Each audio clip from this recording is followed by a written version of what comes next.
Hello everyone. তো আমি আবার চলে আসলাম আমার রান্নাঘরে।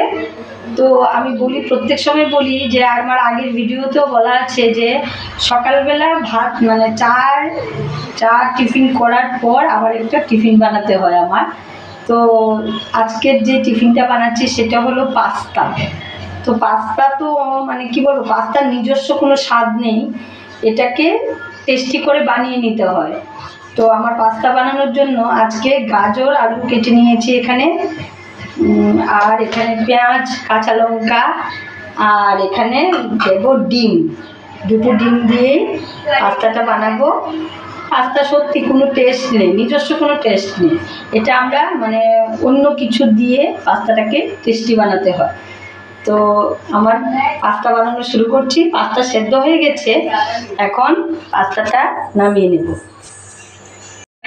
এই যে আমার পাস্তা পুরো সেদ্ধ হয়ে গেছে, এখন সবজিগুলো দিয়ে পাস্তাটা বসিয়ে দেব। এই টিফিনটা খাওয়ার পর রান্না হবে, এটা আমার প্রত্যেক দিনের কাজ। তো পাস্তা বানানোর জন্য আমার পেঁয়াজগুলো একদম ভেজে নিয়েছি, এখন গাজর আলুগুলো দিয়ে দিচ্ছি।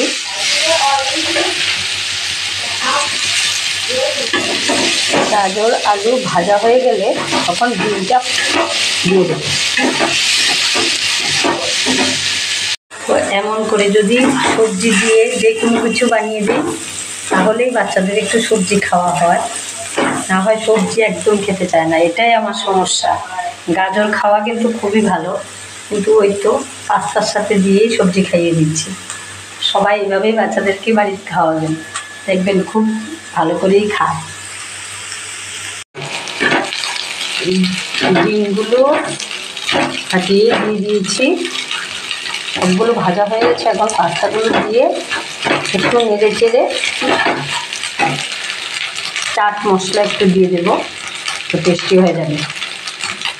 আমার পাস্তা অনেকটাই হয়ে এসেছে, এখন এর মধ্যে আমি দিয়ে দিচ্ছি একটু চাট মশলা।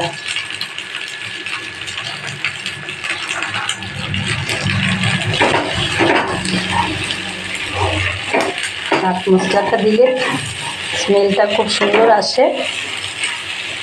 তো আমার পাস্তা একদম খাওয়ার জন্য রেডি হয়ে গেছে। গ্যাস ওভেনটা অফ করে দিচ্ছি।